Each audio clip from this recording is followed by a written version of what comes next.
Bonsoir à ceux qui sont là et puis pour les autres pour suivre sur YouTube. Donc, on va parler de la paracha de Breshit d'après l'enseignement du Rav Tzviuda. Je rappelle qu'on vient de finir la lecture de la Torah à Simchat Torah. On recommence à Breshit et le Rav Tzviuda nous faisait remarquer qu'on va étudier la Torah. Donc, il s'agit de la parole de Dieu et pas, on n'est pas en train de lire le journal, on n'est pas en train de lire un compte-rendu scientifique. Et ça nous amène à une des questions qui revient souvent sur le sujet de la paracha de Bereshit, qui est le problème de la relation entre les connaissances scientifiques, ce que dit la science d'un monde qui a 15 milliards d'années, et ce que dit la Torah d'un monde créé en 7 jours. Une question qui aujourd'hui ne dérange plus tellement, il y a tellement de réponses qui ont été données, mais qui dérangeait beaucoup il y a un siècle. Et le Rav Tzviuda nous fait remarquer d'abord qu'on parle sur deux registres différents et il nous raconte, il nous lit dans les sikhot, donc dans le récit de ces shiurim, de ces cours qu'il a donnés dans les années 70, qu'un jeune homme est venu lui demander, Monsieur le rabbin, il y a des contradictions apparentes entre ce que la Torah nous raconte et ce que l'on sait de la science, à travers la science. Et le Rav Tzviuda lui répond, ce n'est pas tout ce qu'on dit au nom de la Torah qui est vraiment ce que dit la Torah, et ce n'est pas tout ce qu'on dit au nom de la science qui est vraiment ce que dit la science. Il faut d'abord savoir que c'est des gens qui parlent en connaissance de cause, parce qu'il y a beaucoup de choses qui sont dites sans vraiment connaître ni la Torah de façon approfondie, ni la science de façon approfondie. Quand on approfondit dans les deux, alors on comprend d'abord qu'il s'agit de deux modes de pensée différents, il s'agit de deux modes de relations différents et on peut très bien faire concilier les deux. Mais quand on n'est pas très fort en Torah et pas très fort en science et qu'on raconte un peu des bêtises dans les deux, alors effectivement, on arrive à des problèmes qu'on peut éviter. Et pour comprendre, il faut commencer par une prière qu'on a dit souvent dans les Rosh Hashanah, qui est pour Malchutra, Malchut Kol Olamim, ou Memshaltecha Bechol Dor Vador.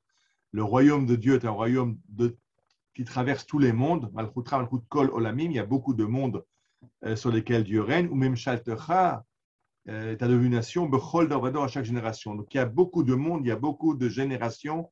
L'histoire est très large, sur une très grande longévité, à travers beaucoup de mondes. Et il ne faut pas se limiter à notre grain de sable, à comprendre le monde dans lequel nous évoluons, le monde terrestre, le monde des terriens, qui est un monde très limité dans les mondes que Dieu a créés.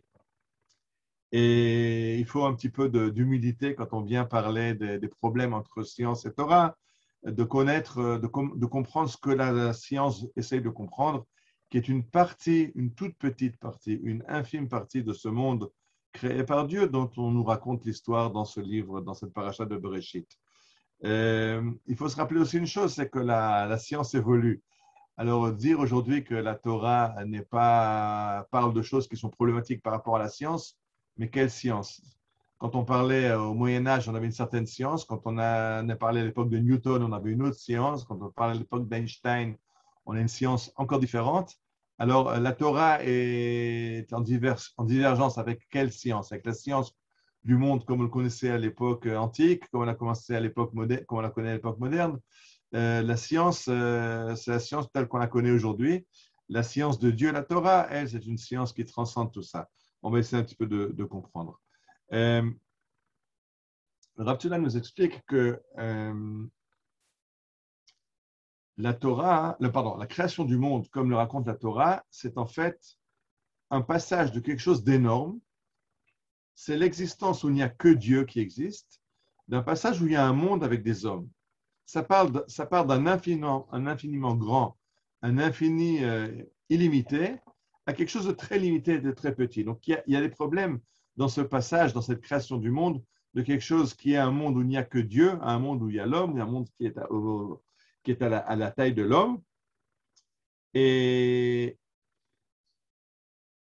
pour expliquer, peut-être on peut expliquer la raison suivante, c'est que dans le monde cartésien qu'on a connu avant l'ère moderne, un monde cartésien parlait d'un monde en trois dimensions. Alors, on a la longueur, la largeur, la hauteur, on fait trois axes et on peut là-dessus trouver chaque endroit de l'espace le mettre sur trois axes. Donc, le monde est un monde tridimensionnel. Est arrivé Einstein, et Einstein a dit non, le monde n'est pas tridimensionnel, il est quadridimensionnel. Le temps est aussi une dimension du monde que nous connaissons. Et dans les équations qui régissent le monde, ne parler que de l'espace ne suffit pas. Il faut parler de l'espace-temps. Ce ne sont pas deux données différentes, mais le monde a quatre dimensions. Alors, vous voyez, dans le siècle dernier, on a fait passer un monde tridimensionnel qui était en trois dimensions pendant de nombreux siècles. Et grâce à Einstein, notre monde est passé en quatre dimensions. Et on oublie qu'au 19e siècle, il y a un rabbin, le Rav Shem Tov Geffen, qui a écrit un livre qui s'appelle Hanevua Amemadim Vad Matanut. La prophétie, les dimensions et la géologie. Et le mot géologie n'existait pas en hébreu. Il a dû l'inventer, il l'appelait Admatanut, du nom Adama. Adama, c'est la terre, Admatanut, la géologie.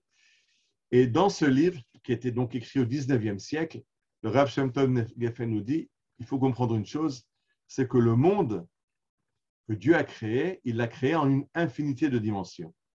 Alors, on est encore très loin. La science, aujourd'hui, nous parle d'un monde de 3 ou de 4 dimensions. Et le Rav Shem Tov Geffen, suivant en cela l'enseignement de la Kabbalah, nous parle d'un monde en une infinité de dimensions. Il faut comprendre que, effectivement, d'abord, il y a des dimensions qu'on n'a pas encore découvertes. De la même façon que au XXe siècle, on parlait d'un monde en 3 dimensions et pas en 4 dimensions. Il a fallu attendre Einstein pour parler d'un monde en 4 dimensions. Alors, qui dit qu'on va s'arrêter en si bon chemin et qu'on ne va pas demain, en science, découvrir la 5e, la 6e, la 7e dimension?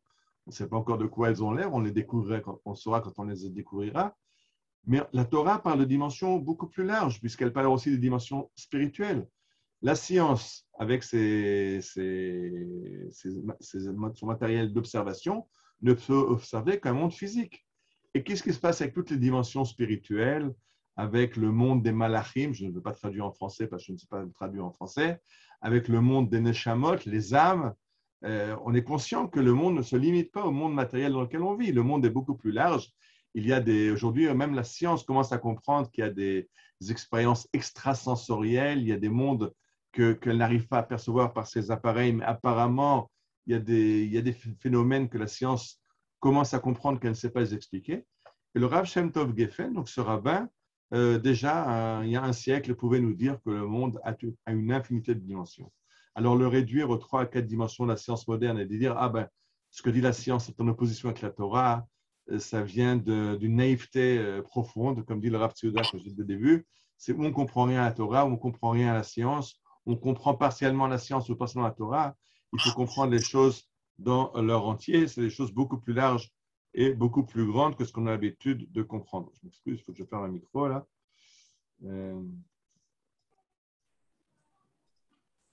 OK. Et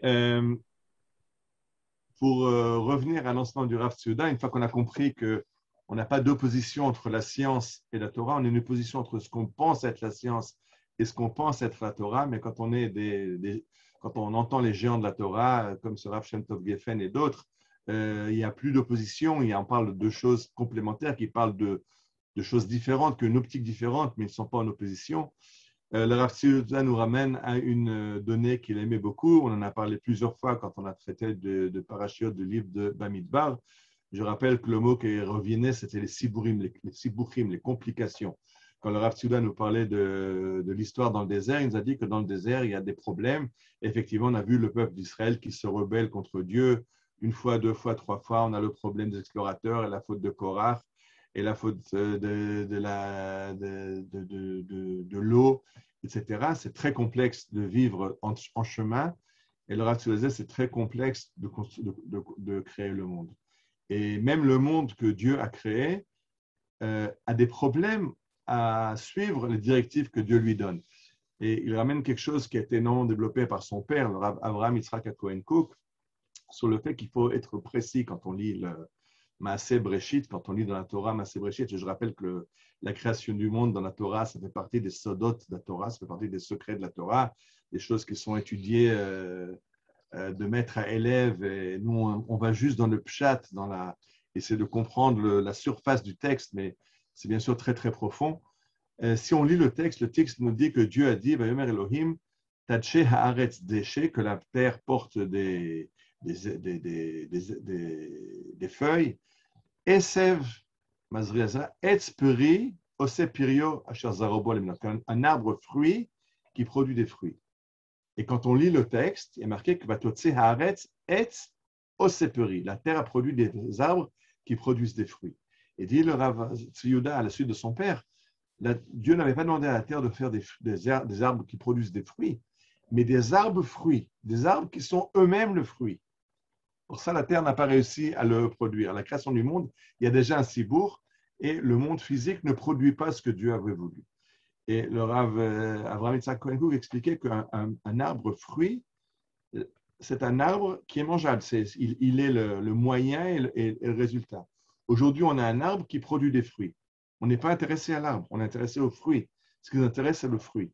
Et le Rav Kook nous expliquait que quand Dieu dit de faire un arbre fruit et que la terre fait un arbre qui produit des fruits, Dieu voulait que dans les moyens d'arriver à une fin, il y a une valeur intrinsèque dans les moyens. C'est-à-dire que l'arbre est fruit.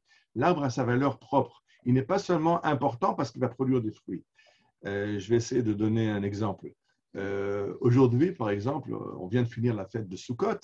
Et à Sukkot, on a dû construire une petite cabane dans laquelle on a habité pendant 7 jours. Et les Chachamim nous ont dit que quand on construit cette cabane, on fait une bracha. Et la bracha, elle est Baruch ata Hashem Eloheinu melech olam asher kiddushnu b'tzivanu leshev basouka. Dieu qui nous a ordonné, qui nous a sanctifié et ordonné de construire et d'habiter dans la souka. Ça, c'est les rabbins qui ont enseigné ça dans le Talmud de Babylone, qui est un Talmud qui a été écrit en exil. Mais dans le Talmud de Jérusalem, qui a été écrit à Tibériade en Eretz Israël, il est écrit que quand on construit la souka, à Osé souka, Mevarer Baruch ata Hashem Eloheinu melech olam, asher kiddushnu b'tzivanu la'asot souka. Que quand on construit la souka, et ça prend des heures de faire la souka. Bon, quand c'est une préfabriquée, ça va prendre quelques minutes. Mais c'est du travail. Et en fait, le travail n'est pas important. Nous, ce qu'on veut, c'est la souka, parce que la mitzvah, c'est d'habiter dans la souka. Dit le Talmud du Yerushalmi, non. De la même façon que tu vas faire la bénédiction quand tu es dans la souka, tu vas faire la bénédiction sur le fait de construire la souka, parce que dans la construction, tu fais aussi une mitzvah. Dans l'acte qui va t'amener à la finalité, l'acte lui-même a une signification. Ce n'est pas que la finalité qui est en signification, l'acte lui-même a une signification.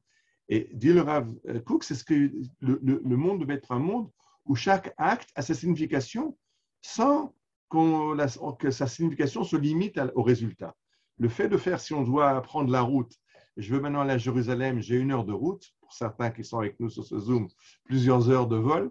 Ce qui m'intéresse, c'est d'arriver à Jérusalem. La route, c'est quelque chose que je suis obligé, mais qui n'a pas son importance. Dit le Rav Kook, non. La route a son importance. Dieu a voulu qu'il y ait une route. Et la route, elle a aussi sa valeur. Et ça devait être évident dans le monde créé par Dieu que le chemin et le résultat, tous les deux ont leur valeur. Malheureusement, dans le monde dans lequel on vit, on voit la valeur du résultat, et on ne voit pas toujours la valeur du chemin qu'on a pris, du travail qu'on a fait pour arriver au résultat. Et Dieu le Rav, c'est ce qui devait être au départ. Ça, c'est dans le plan de Dieu, on devait voir déjà la valeur, la mitzvah qu'il y a dans le fait de construire quelque chose.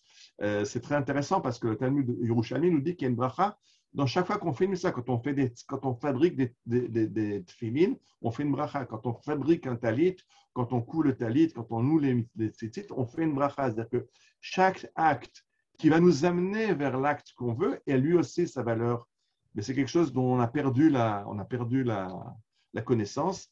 Et en fait, on ne voit que la valeur de l'acte lui-même et pas la valeur de toutes les actions qu'on fait pour préparer le but recherché. Alors, ça fait partie des sibuchim de la création du monde, qu'il y a le monde au niveau de Dieu qui l'a mis en chantier, mais il y a le monde au niveau où il a été créé finalement et que l'homme doit parfaire et que l'homme doit arriver à réaliser. Je finis là-dessus, cette idée-là, qu'au moment où Dieu finit la création, à la fin du 6e jour, il y a marqué que c'est le monde que Dieu a créé, Asher bara Elohim la asot, que Dieu a créé pour faire. Qui c'est qui va faire? C'est l'homme qui va compléter l'action de Dieu. Donc, Dieu a laissé un monde imparfait que l'homme va parfaire. Et nous sommes dans ce septième jour, ce Shabbat de la création, où Dieu se repose et laisse l'homme achever la création pour arriver au huitième jour, qui sera le moment messianique. Je sais que ce sont des idées un peu complexes, chacune devrait être développée pendant 1 heure. Là, je me limite à 10 minutes, je m'en excuse.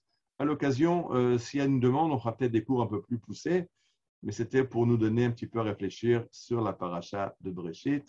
Alors, un très bon Shabbat à tout le monde et j'espère qu'on aura l'occasion de continuer cette série de cours pendant l'année qui vient et compléter, puisqu'on a commencé en cours d'année, je ne sais plus en quel Shabbat on a commencé, je verrai dans les notes, et compléter ce cycle sur toutes les parachutes de la Torah d'après le Rav Tzvida. Shabbat Shalom.